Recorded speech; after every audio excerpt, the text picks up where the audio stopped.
Folks. Welcome to the Office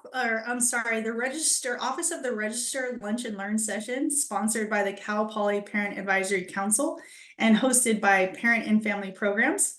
Lunch and Learn webinars are a resource for Cal Poly parents and supporters, featuring campus and community experts. My name is Kanani Makikau. I am the Assistant Director for Parent and Family Programs, and I will be your host today. Also joining me is Lead Coordinator Stanley Learn, the Parent Advisory Council Chair, Susan Wise, and Vice Chair, Markham Puros. Some housekeeping items I want to take care of first. The QA function is enabled, and you can find that button located at the bottom of your screen, okay? You are encouraged to type questions during the presentation, which we will get to after the presentation is over.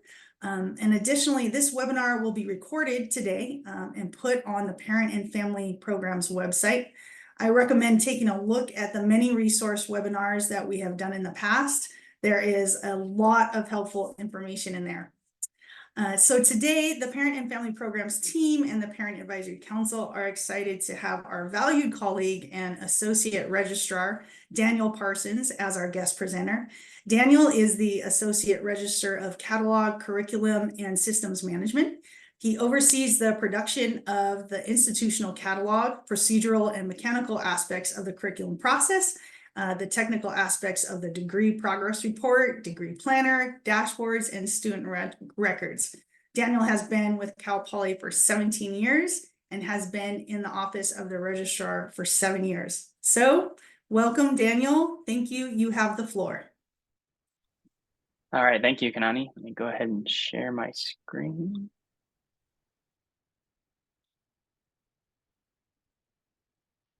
All right, hopefully everyone can see my presentation. We'll go ahead and get started. Well, thank you everybody for attending the Lunch and Learn today. Like Kanani said, my name is Daniel Parsons. I'm one of the Associate Registrars here at in the Office of the Registrar. And today we're just going to kind of give you a little bit of an overview of the Office Registrar, kind of what we provide and the tools that we provide for the students. And so some of the things that we're going to touch on is our website, how to get in contact with us, a little bit about block scheduling. So we'll go very high level on the block scheduling. We'll touch on some registrar tools and resources that we have, and then we'll leave lots of time at the end for any questions that you all have. So the first thing that we wanted to start with is our website. So our website is there, registrar.calpoly.edu. It has a lot of good information that you can find here. So a lot of questions can be answered here. We post a lot of the important dates that go on within our university, as well as our academic calendar. One of the tools that we're going to touch on at the end, which is an important one that we always tell the students, is the planning calendar. So there's a planning calendar that kind of maps out all of the important dates for that specific term when it comes from when does the class schedule release to when does registration begin, your add drop dates, and all of those good things. So this information is there. You can always go here and search and look up questions that you might have. You can always contact us. So if there's something that you can't find on our website, you're welcome to reach out to us. You can reach us by email, phone, or in person. So our email address is up there. It's records@calpoly.edu. You can contact us on phone Monday through Friday. Our phones are open from 8:30 to noon and 1 to 4. So we close for lunch and then we close a little bit early at the end of the day. And then our window is open from 9 to noon and 1 to 4. We're located in Building 1, room 222. So it's when you come into the second floor, there's a big window that you'll see that kind of slides across and opens up. That's where you'll find us there. The first topic that we want to talk about was block scheduling. So a lot of students, when they come to Cal Poly, they're going to get, actually all students who are first-time freshmen will get what's called a block schedule. Block scheduling is unique to Cal Poly because we try to, during the fall term, give them a full schedule of classes, which means that we're getting them anywhere between 12 and 16 quarter units of courses. We look at the class schedule that's based on the flow chart that is given by their department. So we look at the major that they've declared that they were admitted to, and we get them into major support classes. We take into consideration any test scores. So if they've taken any AP tests and gotten credit for those types of things, any other test credits that they might have, as well as any transfer credits. So if they took any community college courses, we'll take that into account for fall term. And we get them a full load. So their fall term, they'll get a full load. For winter and spring, we do block schedule them again, but that load is a little lighter. We try to do our best to give them a full schedule, but students can get anywhere between 4 units to 16 units. It really just depends on their major and what courses they've already satisfied based off of their test scores, test credits, and transfer credits. So block schedules are done during their first year only, and we provide them only to the first year students, not to transfer students. And one of the things that can prevent a student from getting a block schedule if they are a first year student is any holds on their account. So if they have any holds that's restricting enrollment, we will not block schedule them. So they'll always want to make sure that they're paying attention to any of their holds within their student center. So some of the tools that we're going to talk about today is just the registration cycle. We'll touch base on the degree progress report, what our student center looks like, which is what students kind of access on the day-to-day, the degree planner tool, as well as the schedule builder tool. I've included a QR code to kind of give you a more in-depth overview of the registrar tool. So you can definitely scan that and it'll open up a separate PowerPoint slides that kind of go into more depth of some of these tools. We're just going to kind of stay at the high level for right now, but we'll be able to answer any questions that you have.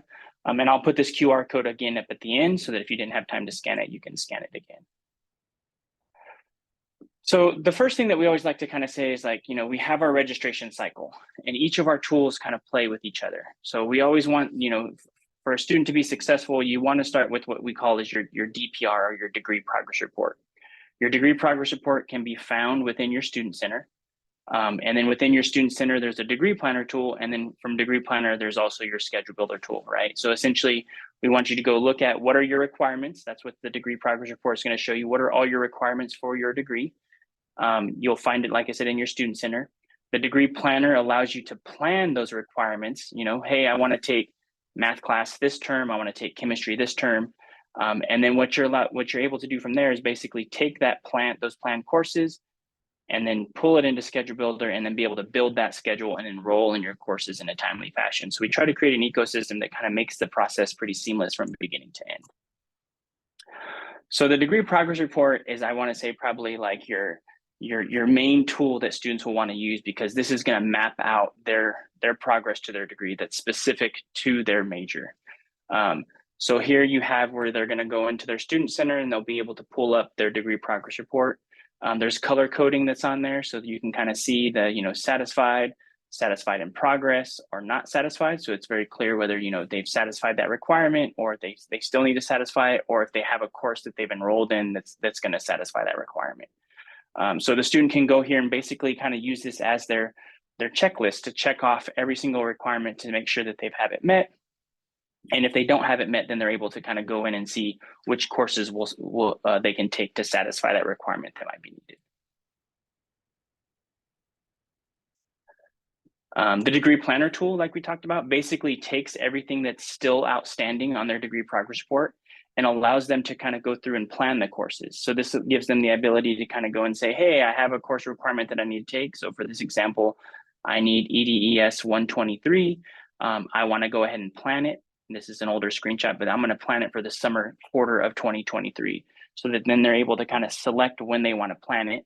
And then they can kind of do that for their full 4 years. So this is for them to be able to kind of create their own individualized flow chart, so that they can kind of start planning out their terms. And then as they plan it, they'll be able to then pull it into Schedule Builder to build out that schedule.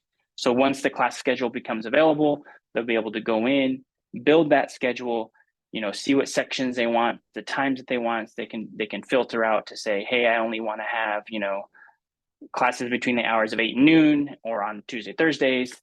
They can kind of build that out throughout Schedule Builder, add those courses to their schedule, and then it'll kind of develop different options for them. Hey, if you take this section and this section, here's option 1, option 2, and then the students can select the sections that they need and then enroll directly from Schedule Builder. And then the last thing that we wanted to just kind of call attention to that's an important piece, and you can find this on our website, is the planning calendar. This has all of the important dates, academic holidays, add drops. So we always tell students whenever they come to our office, hey, bookmark this page, or, every time we post a new calendar, we try to post the whole entire academic year when we post these. But once you post it, go ahead and save these dates within your calendar so that when registration begins, or when that last day to add or drop a class, so that you're ensuring that you're enrolled and the correct number of units that you need to be enrolled in at that point in time. So that was the end. I wanted to leave a lot of time for questions, and I kind of went quick, but if there's something anyone wants me to touch on again, I'm happy to do that. So I'll leave this up for a second, just so in case you want to scan that QR code, and then I'll stop sharing so that we can move into the Q&A portion. Thanks, Daniel. Thanks for leaving that QR code up there. And folks, if we need to repost that later, we can do that, okay? We can put that in the chat if needed. Daniel, thanks for the great information today. I know that registration for students can often be something that they're concerned about. So having all the information at hand is really helpful for parents and supporters as well. So this is the first question that I have in here is asking about why the registration process does not allow students to set up a swap for a class they are waitlisted for. Do you have a good, reason for that, Daniel, that you can talk about? It's not that there is the ability to set up a swap. The new student center allows the student to go in and be able to say, but they have to be enrolled in the course, right? So if there's a course that they're enrolled in and they say, hey, if enrolled in this other course, drop me from this course. So there is that ability to do that. So the students just have to make sure that when they're in their student center, they're on the right page for that. And if they go to our website, registrar.calpoly.edu, underneath the tools section, there's a student center selection that they can go to, and it'll tell them how they can set up that swap. So if your student's having difficulty, they can definitely look at those tutorials that we have on there, or have them reach out to us and someone can walk them through how they can do and set up that swap. Okay, awesome. Thanks, Daniel. The next question I have here is, can parents see the degree progress report? So parents can see it if their student logs them into their system and shows them their degree progress report. So the degree progress report is tied to the individual student. They have their own login to get into their Cal Poly portal. Once in their portal, they'll go into their student center, and then from there, they can open up their degree progress report. There's not a way for them to share that functionality outside of sharing, or logging in for that student, but there is an ability for them to do that at this time. Okay, all right, great. Does Cal Poly have priority registration for students with accommodations? And if so, how do you go about getting that? Yeah, so if your student has accommodations that they need, they definitely want to go talk to the Disability Resource Center. The Disability Resource Center would be the one that would work with them to figure out what the accommodations that they need. And if the accommodation that they need requires a specific schedule, they'll work with them to get what we call a special exception registration that allows them to register before a majority of the number of students so that they can get the specific schedule that they need to help with their accommodation. But that's up to the DRC, so they would definitely need to go seek out that Disability Resource Center, and then they'll reach out to us to tell us whether or not that student is eligible for that special exception registration. And to my knowledge, a lot of students do utilize the DRC and work with the DRC when it comes to registration. So that's good to hear. So can a student make an appointment during office hours to have someone help build their student schedule? Are there any Zoom spots to help with this building schedules? So our office, we have a open Zoom that students can come into that helps them how to use the registration tool. So how to use Schedule Builder, how to use Degree Planner, how to interpret their degree progress report. But we highly encourage them to go see their advisors if they're needing help with selecting their classes, like which class should I take for this if I'm this major, or if I want to pursue this type of job. They should definitely go see their college advisors if they're second year, third year, or fourth year. If it's their first year, they can definitely go see the Mustang Success Center, and they'll definitely help them with building a schedule based off of their major and the courses that they need. But again, if the student just needs help with tools, I'll drop in the chat the link to our open Zoom sessions that we have to be able to give them more information on the tools. Fantastic.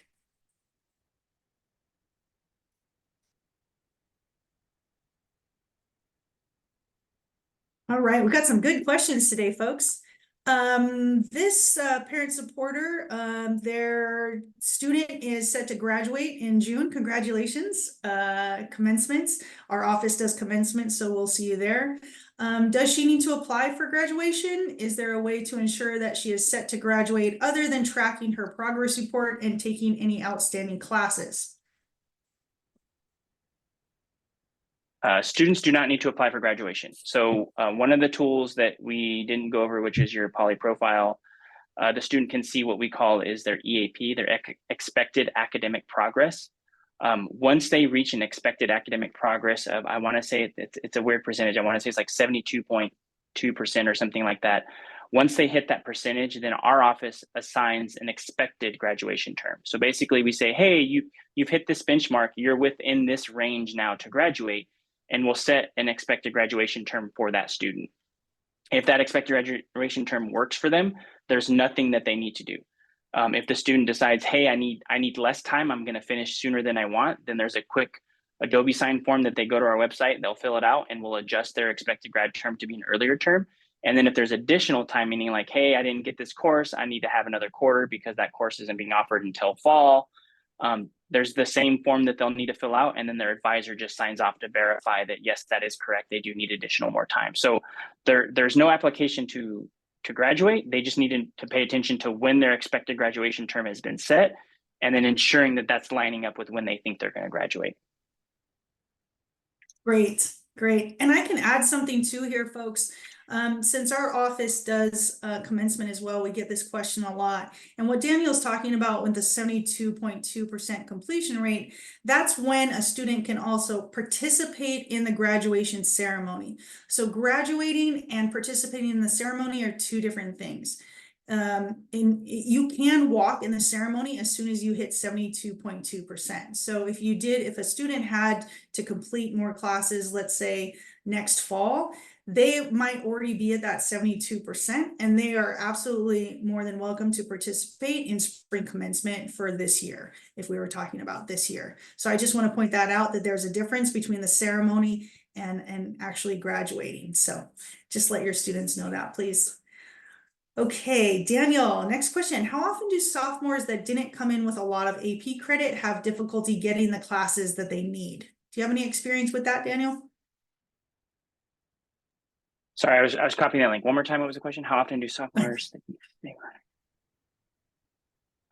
That's the $1 million question that we always get, right? And I think that classes are available, but what it comes down to is whether the student wants to take it at the time that the courses are being offered. So what we always try to caveat with is there may be that one term that, hey, you might have to take that 7 o'clock class in the morning, or that 7 o'clock at night that's on a Thursday during farmers market that you might miss it.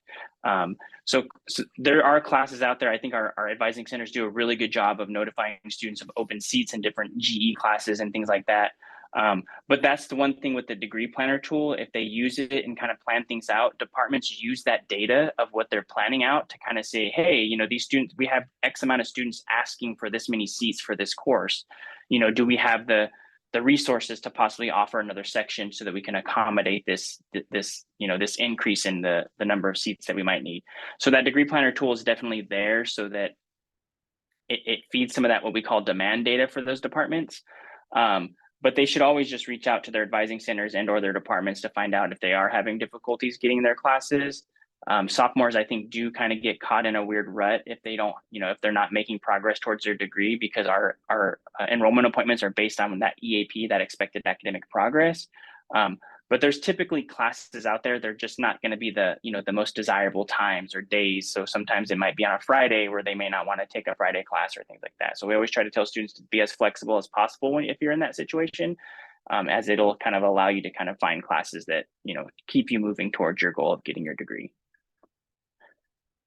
Right, that's a good point. I have some student assistants that work for our office that I asked them, are you getting the classes that you want? And they're like, well, honestly, there's only a 3-hour 7 a.m. math class on Thursday, and I don't know if I want to take it. So it is there, but it's a little daunting, that 7 a.m. for some folks. Okay, how does a student schedule his or her classes if they think they may not pass a class? It varies based on the course that they're trying to, that they may not be passing. But essentially, most students will either try to replan to take the course within the next term, if they can get into the course, because they will be able to re-register for a course if they need to re-register for a course, even though they're currently enrolled in the course. The system won't prevent them from not taking the course. And then what will happen then is if they fail it, then they'll be able to retake the course. And then they have a number of what we call forgivenesses as well as repeats that they're allowed, where it'll say, hey, you're within your number of forgivenesses allowed. So even though you failed that and got an F, and now you got a C, they won't take that grade forgiveness will go in where it won't impact their GPA. So we always recommend to them, if they feel like they're on that cusp, definitely talk with their faculty to see kind of where they're at and what they think their grade might be. They can always try to register for the course again if they can get a seat and just hold it. And then, best case scenario, they can always drop it, right? You can always drop a course with no penalty to them. But sometimes not getting the course when your time comes is harder to get it. And then they would just be waitlisted from there. Okay.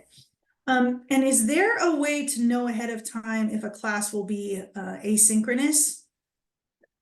So the class schedule releases about a month before registration begins. I would say it's about between 2 and 4 weeks before registration begins.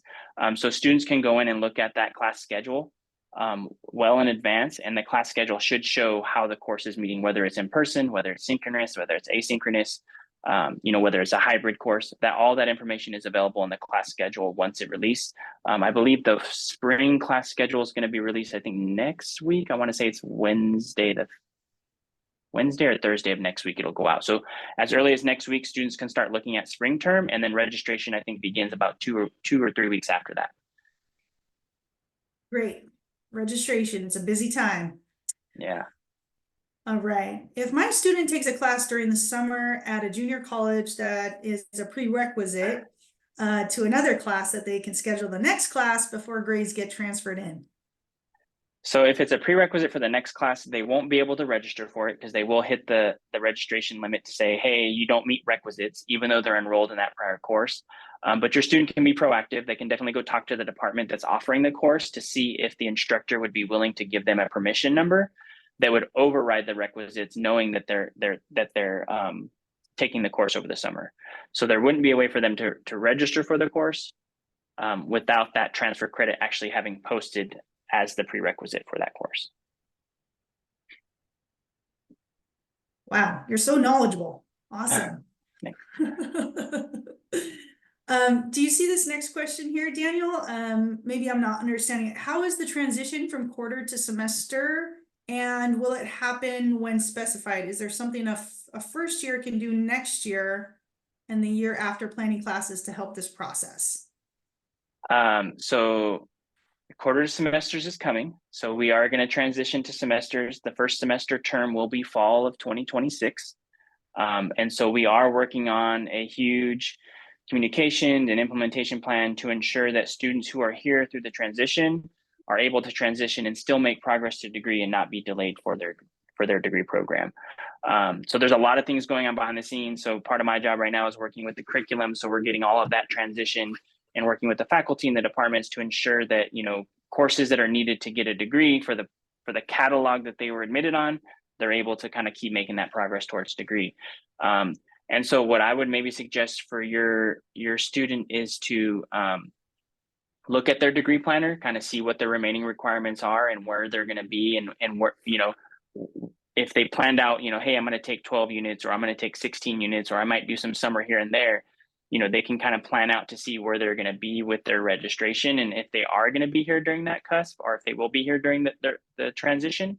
But if your student is a first year this year, that means that would put them as a third or fourth year by that time comes, that they'll be towards the end of their program where they may not have as much difficulty getting their courses.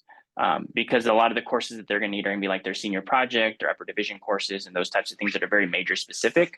And so as long as they plan things out and they have the requisite strands that they need, they should be pretty set. And like I said, advisors are going to be doing outreach here within the next year. Once the new catalog publishes, the new catalog for that semester is going to publish sometime in fall of 2025. I know it seems like it's far away for us working on it. It seems like it's coming faster than we want it to. But then from there, the advisors will start doing outreach and basically say, hey, you're going to be here during the transition. You might only have 1 or 2 semesters if you plan accordingly before quarters ends, because we'll have one last push during the summer of 26 of quarters. And it could be possible that maybe your student can get in there and take some of those remaining classes, and then maybe they're only here for 1 semester. So there will be a lot of outreach. There'll be a lot of communication coming. We're still kind of in the early stages of those types of developing those communications. So just, stay tuned, hang tight. There is a semesters.calpoly.edu website. So if there's things or questions or information that's out there, you can definitely look there. And then there's a website, or there's an email address that you can email if you have further questions about the semester conversion. Mhm. Yeah, that's true. Stanley, maybe you could post that in the chat for folks, because it is a real major change, right, Daniel, that's coming up for fall 26 going into semesters. And I know our department, and it sounds like your department, are doing a lot of preparation because it's such a big change, and we're trying to help students navigate through that process when it comes around, and parents and supporters as well. So the more we know, the more information we can pass on to students. Thanks, Daniel. Mhm. Okay, we covered this a little bit before, but this question asks, can parents see the grades that their students are getting? Unfortunately, no. So that's a FERPA thing, right? So your students would have to share their grades with you to be able to show you either their official transcripts or their unofficial transcripts from Cal Poly. Mm-hmm. Mm-hmm. Yeah, and that pretty much goes across the board too. Okay, let's see.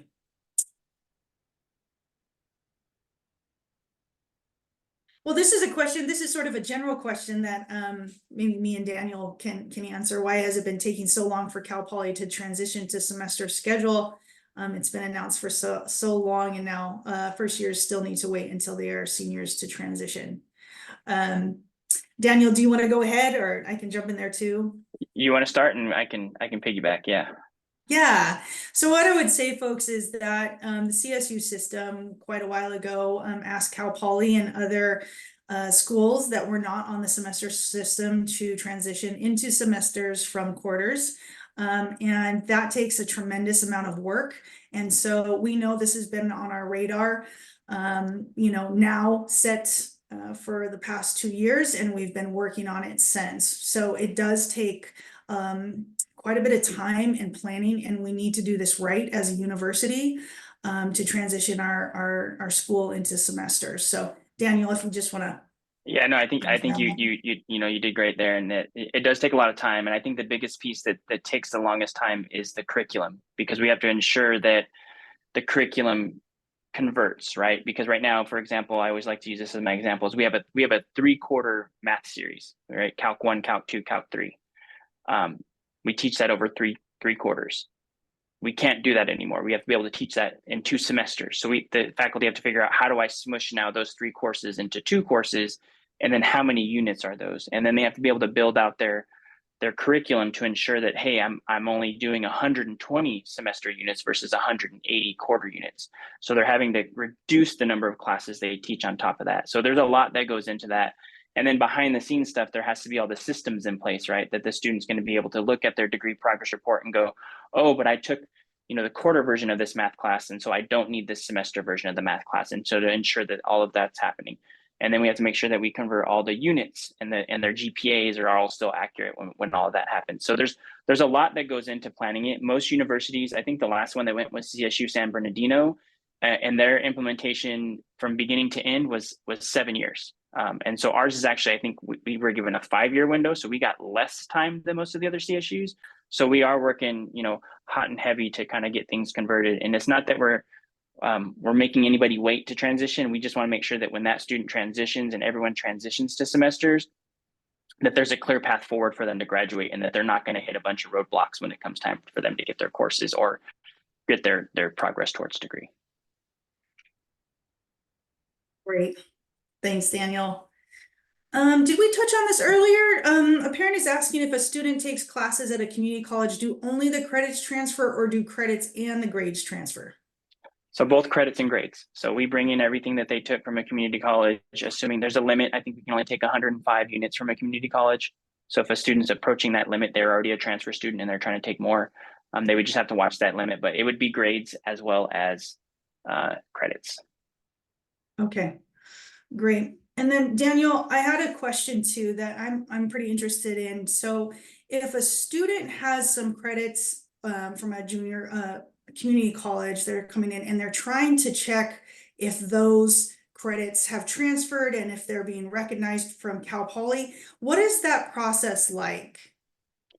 Yeah, so they can check their unofficial transcript. So we have what we call poly profile. So if you're talking to your student, tell them to check their poly profile. They can see when if their transfers credits have been processed, they'll be posted directly to their poly profile. And then whatever courses they brought them in for, they should see on their degree progress report that course pulling in. So if your student has submitted their transcripts, I would say give it about 4 to 6 weeks for processing time, depending on the time of the year. So once we start kind of getting into what we call our transfer season, because we're starting our admissions for the next term, so it's usually like April to July gets to be our busy time. I would maybe give it a little bit more time for processing, probably like up to 8 weeks. But the sooner they get the transcript in, the sooner it'll get evaluated and it'll get posted to their degree. Our evaluators try to do their best to get it, like I said, done within about a month at the max. But if it's been longer than that, definitely have them email evaluations@calpoly.edu. And then they can include their name and their IMPL ID, and then they'll make sure that they get routed to their appropriate evaluator, and then the evaluator can kind of give them a time frame of what's going on with their evaluation of their transcript for their transfer credit. Okay, great. I know students are really eager to learn if their credits have transferred and to be able to see them in their portal. Okay, if you have classes entered into Degree Planner for summer term, will Degree Planner notify the student when the summer schedule opens up? We do not. We send a separate email letting you know that the class schedule is being released. So I think there's an email going out next week to let students know that, hey, the spring schedule is going out. Summer schedule, I think, releases sometime in April, is usually around the time that the summer schedule releases.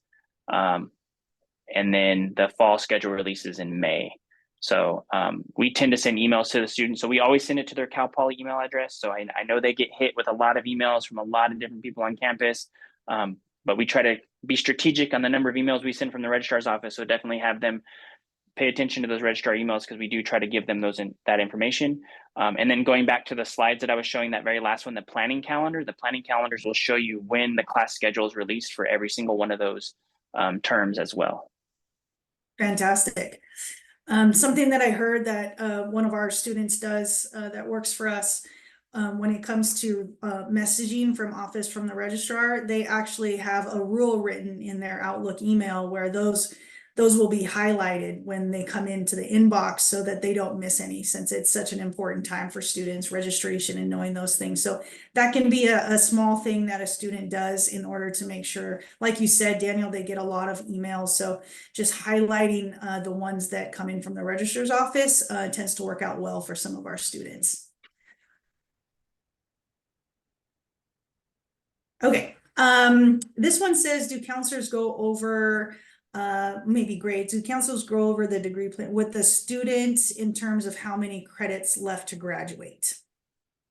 If the student can definitely make an appointment with a counselor to go over that information, but it's not something that someone's going to reach out to them about. I think typically when most departments will start reaching out to students when they get closer to graduation, just to ensure that they're on track. So once their expected graduation term gets set and they're probably within 1 or 2 quarters of graduating, they'll hear from their college to say, hey, it looks like you're on track to graduate. If you have any questions, kind of come see us. But the students are always welcome to schedule an appointment with their advisors at their college. No student is assigned to any one specific advisor within their college. So they typically can just go into their college, either make an appointment. Some colleges have walk-in hours where they can walk in and do a walk-in appointment, but definitely have them look at their college advising center websites for that information, and they can get that set up. All right, great. And what is the process like when a student wants to change their graduation term? Like I said, it's super simple. If they're changing their graduation term, it's an Adobe sign form that they can find on our website. So registrar.calpoly.edu. There's a forms page on there, and they'll see one that says, change graduation term. And then it's like, if they're just changing it to be earlier, they're just picking the term, they're submitting it, there's no signatures needed. If they're going beyond the date that we've assigned to them, then it goes to their advisors to ensure that, hey, yes, the student does need that additional time. And they're not, they're not trying to add on a 12th minor or anything like that. They truly do need the additional time to get their degree, and then it gets signed off and it's pretty quick. So it's a quick, probably like 2-minute form that they fill out, and then it's usually completed within about a week from our office, and then we change that expected graduation term in the system about a week after that.